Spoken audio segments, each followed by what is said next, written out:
What happened at Kakamega Primary School has shocked the nation.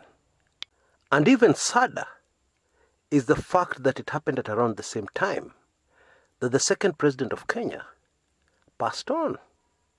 It is sad because the media has been dominated by the passing on of former President Daniel Toroitich arap Moi. And so, unfortunately, this tragedy in Kakamega has not been given the attention it deserves. Because it was a very serious thing indeed. You imagine as a parent, you send your children to school in the morning, and then they don't return safely.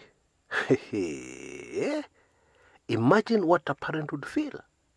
But in this case, it was much worse. Because for some of the parents, their day ended with a visit to the morgue to view the body of their children. I mean, that is a tragedy that just blows the mind away. It's mind-boggling.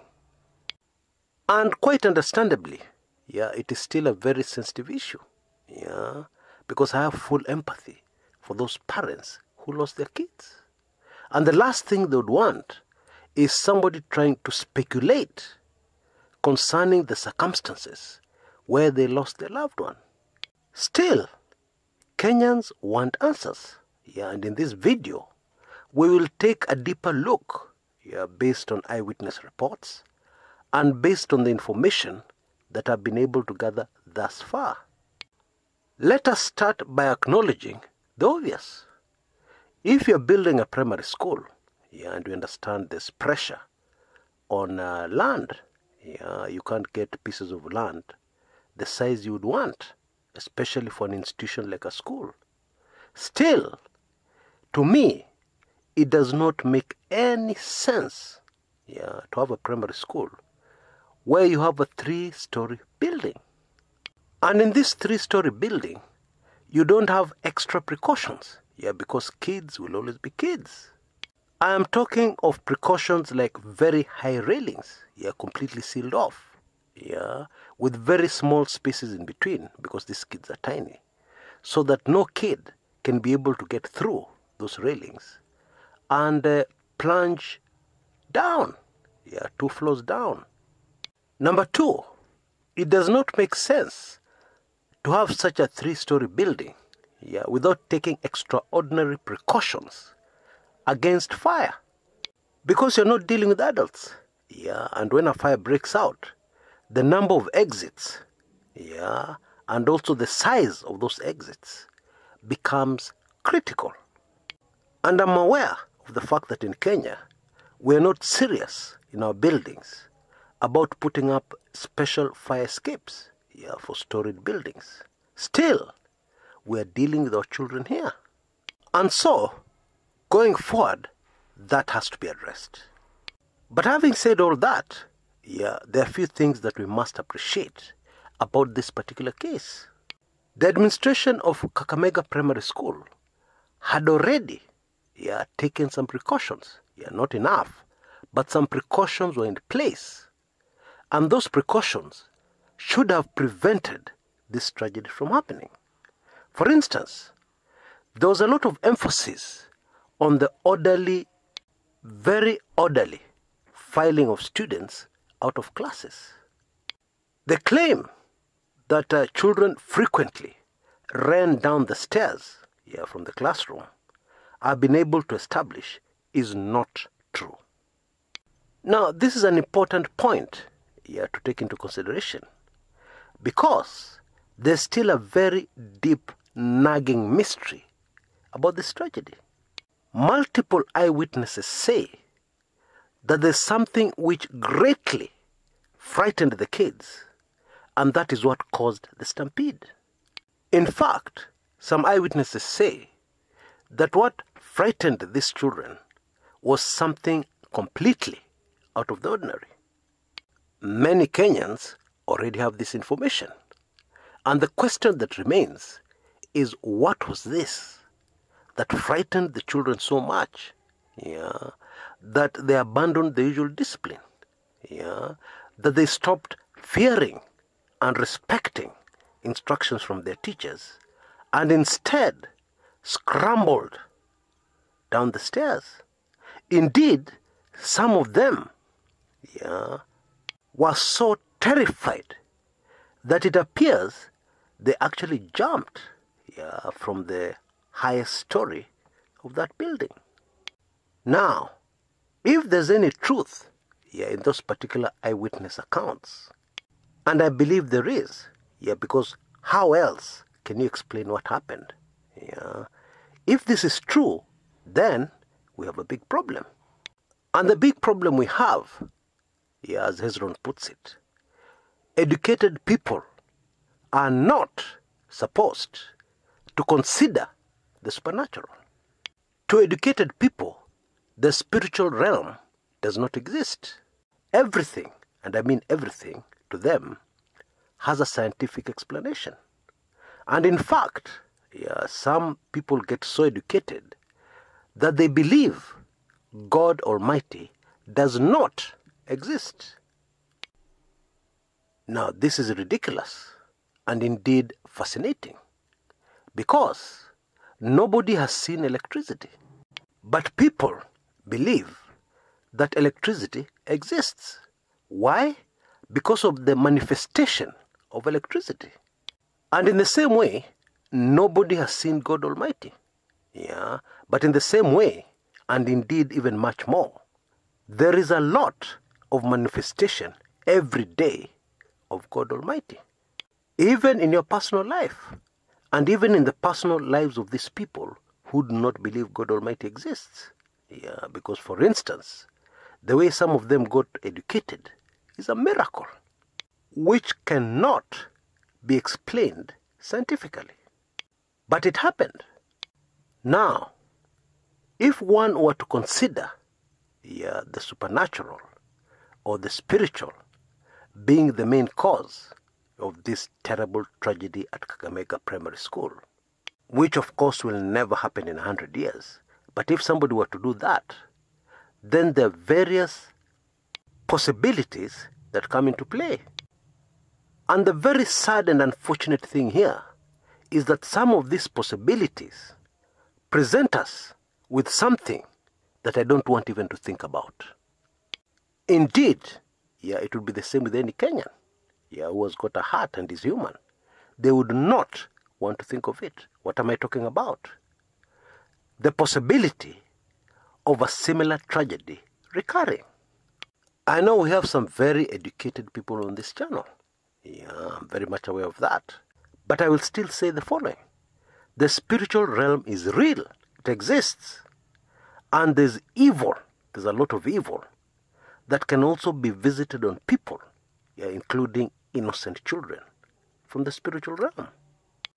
Now, let me give you examples that have unfolded in tragedies in our country that can be linked directly to things which are not normal. In 2017, along the Nairobi-Mombasa road, there was a horrifying road accident involving a Matata. And several people lost their lives, including the driver,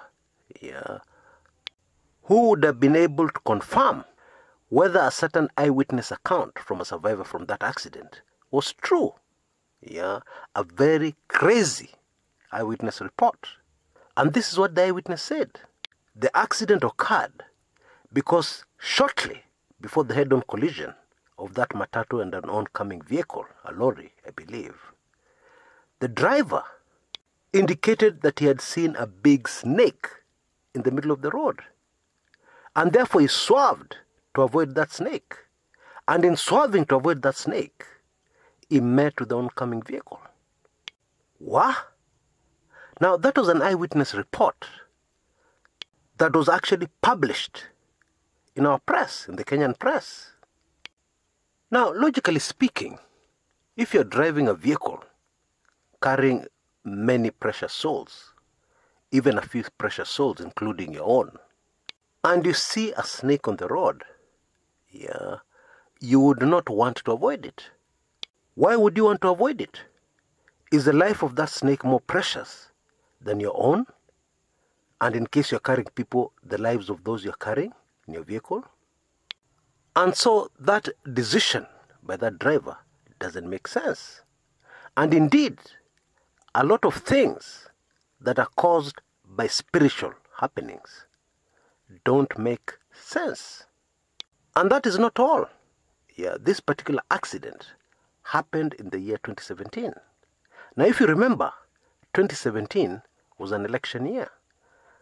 Now, a research I did quite some time back when I was running the Kumekucha blog revealed that around the time of general elections, accidents, serious accidents that result in a lot of bloodletting usually happen on our roads. Those who understand spiritual matters tell us something which most on this channel will not accept. And it is this: blood sacrifices for political power. Oh yes, we live in Africa, and there are those who would tell you this is perfectly normal. It should be expected. One other quick example. Now, I'm told by a very reliable source that drivers of public service vehicles, mostly who use the route to Western Kenya, the Nairobi, Nakuru to Eldoret highway, the best drivers understand one thing, that sometimes, especially at night when you're driving, it is normal to see an old man bang in the middle of the road in front of you. And as a driver, you have to make a quick decision, to decide whether that old man is real or not. And many times, that old man is not real. And if you dare try and swerve to avoid the old man, then it will end up in tragedy. True story, folks. True story. And so, coming back to the Kakamega tragedy, it is extremely important that the parents in the school and all those involved demand that the investigation to find out exactly what happened goes beyond the normal. And let me just leave it at that. My very deep and sincere condolences to those parents who lost their little ones in this terrible tragedy. Now, before I go, I know those of you who visit our community pages are waiting very anxiously for some news. And so let me not disappoint you. I have finally released the ebook we talked about. Very controversial and highly sensitive. And you can see details on your screens about what this ebook is all about. But if you're in the dark, don't worry. I have a short clip immediately I sign off that will give you more details about this very controversial ebook. And because of the nature of the content, it will be available strictly only for 24 hours.